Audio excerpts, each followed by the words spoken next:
Hey everyone, it's Diane, and I wanted to show you all the plants I had to bring in yesterday from, we thought we were going to get a frost. And this is my back patio. It's an enclosed patio, but it's really actually pretty chilly back here in the winter time. It gets around 40, it stays between 40 and 50 degrees. So it is pretty cool, but it does maintain the plants. But as you can see, I have a load of plants. It's kind of messy out here. I'm going to have to try to figure out what I'm going to do. See, a lot of this stuff I'll put out in the greenhouse next spring and move it. And I have a lot of trouble really just parting with it because a lot of them are really nice plants. So, you know, it's one of those things where if you're a plant nut, you want to keep the plants. So another thing I want to talk today about is my fish tank here in the back patio. I have a fish pond outside out there, and I bring my fish in the fall, and they go in here. But actually, I've kept this all season in here, and I kept a few fish in here. I brought some plants in, the water hyacinths, and the water lettuce, and some hornwort. And the reason I like to do that is because I enjoy it out here. I enjoy sitting in the patio and hearing the water, and it's just a nice atmosphere. But another reason why I do this out here is because I use this water right here to water all my plants out here. The fish water. It's goldfish water. And I'll tell you, there has to be something to it. That it's nutrient rich water. It makes my plants very, very healthy. It really does. And there's a benefit to that. And instead of just plain old tap water, I'm using this nice pond water, fish water.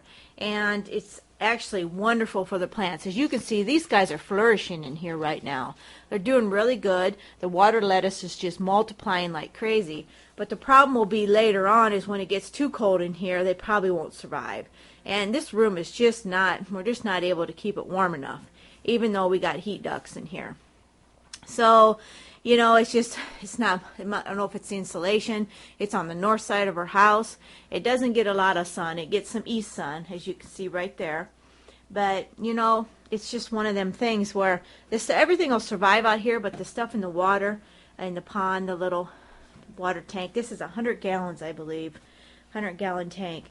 They just don't always make it. They'll make it for a while, and then pretty soon they'll kind of just, you know, die out just because of the water temp. So we'll see how that fares throughout the season here, okay?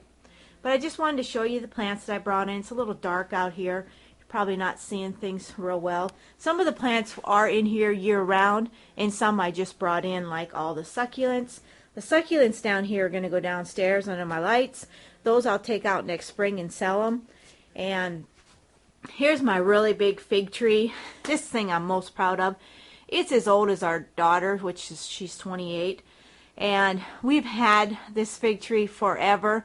I need to get some cuttings off of it though, because you never know when something might happen to it. But it loves it out here, right here in this corner. It does very well.